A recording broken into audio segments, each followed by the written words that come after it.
What's up guys, MOTOBOB here. Now, on the reviews that I post of like mods and little bike parts, you get quite a lot of views sort of way after you've published them because people search for those reviews and stuff. So quite often I get questions in the comments on those videos asking whether those cheap parts, the little cheap mods, have held up over time. Especially like the bar and mirrors one, that's quite popular and a lot of people are they still good? So I thought I'd go through some of the parts on the bike and tell you about how well they've lasted so far. So let's start with those bar and mirrors, which for about a tenner or something are doing kind of fine. But I did say in the original video that I thought that the chrome on the back of the mirrors would probably corrode pretty quickly, and it has done. You can also see a little bit of white residue along the mirror and on the paint itself, so the paint isn't lasting that great, the chrome isn't lasting that great, and also the bolts have gone all tarnished and furry. Now you've got to bear in mind that I've been riding this through winter, so of course it's got wet, and I do store it outside with a cover on, but sometimes the water gets in, or if it's wet and you put the cover on, of course it's going to stay wet overnight. So if you garage your bike, they might last a bit longer. For the money, they're fine. But yeah, they're not perfect, and they do show a little bit of age, especially with the rain. Next up, we got these shorty levers, which were like, I don't know, 15 quid or something. I've looked at other reviews for these, and a lot of people say that the anodization, the black stuff comes off quite quickly or fades with the sun, so I guess that's something to keep an eye out for. But they've been on for pretty much as long as these mirrors, and they look almost good as new, especially the red bits there, but also you would think it would wear on the front, and it hasn't done at all. It's left outside at work in the sun as well, and neither of them are showing any signs of aging, so I'd say those look pretty good. Maybe there's something in that. Chrome cheap ain't going to be great, paint cheap might not be great either, but anodizing might last a little bit longer, so that's something to keep an eye out for. Up the front here as well, another cheap mod, let's move this bag, is the rim tape that I've put on, which was like £5, maybe less than £5 on eBay.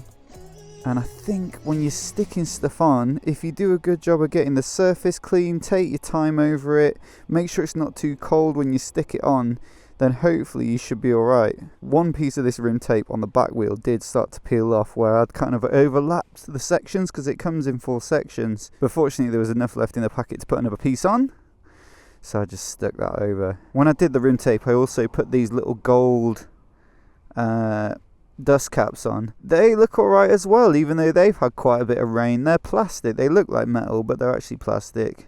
So I don't know what the finish would be described as. Not painted, I don't think, because it's kind of metallic. You can see inside, it looks like it's just been sprayed or something. Anyway, they were like £1 or something, so not too bothered if they start to look a bit worse for wear. You can always replace them. Still not sure about them, to be honest. They look a bit grotesque, but it's not too bad overall. Onto more sticky things. These tank pads, again from China, on eBay.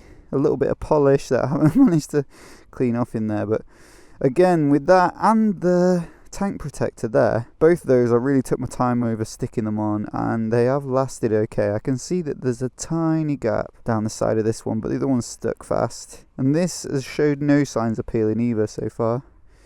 And I've bought quite expensive ones of those in the past, like 15 quid, and they peeled off pretty quickly, but it might have just been me doing a bad job of fitting them.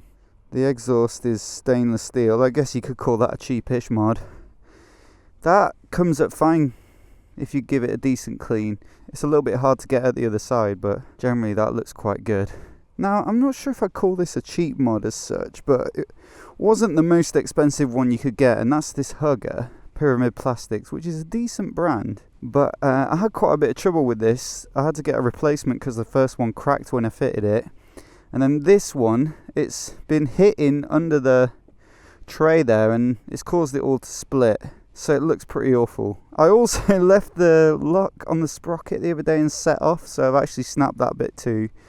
Obviously that was my fault, but this was already pretty much gone. And there's a crack here where it mounts onto the swing arm bolt as well. So I'd say probably just the fit and the fact that it's fiberglass, so it doesn't really give much, it doesn't have much sort of flexibility, means that that's pretty poor.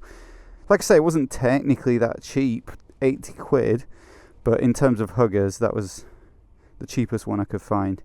I'd say it's not brilliant. What else is there? I think that's about it really in terms of mods. I changed the backlight, but that's totally fine. Oh, these little anodized bolts, those were cheap eBay ones. When it rains as well, you get a bit of sitting water in those, so I would have expected them to tarnish a bit, but they're totally fine. So actually that's quite interesting because both these parts are anodized and both of them are lasting pretty well. So in summary, anodized stuff gets a thumbs up from me, even if it's cheap on eBay. Painted stuff and chrome stuff, less so. The paint on this GoPro mount, for example, is starting to look a bit like the one on the mirror there. And then sticky stuff like the rim tape and the tank pads are fine as long as you spend a lot of time putting them on. Take your time on that. And then I reckon the reason that sucks is because it's specific to the model of bike. Like, it's specific to the year and model of bike. So of course it's going to be quite difficult for them to get exactly the right fit. But that's been problematic and feels like a bit of a waste of money. Maybe I should have bought a different brand or spent a little bit more money. Don't know if you can see me there, but that's my thoughts on it, guys. Let me know what you think in the comments, as always. Have you got anodized stuff that's lasted well? Have you got painted cheap stuff that's lasted well? Let me know your thoughts. And if you're new and you want to see more videos like this, click subscribe.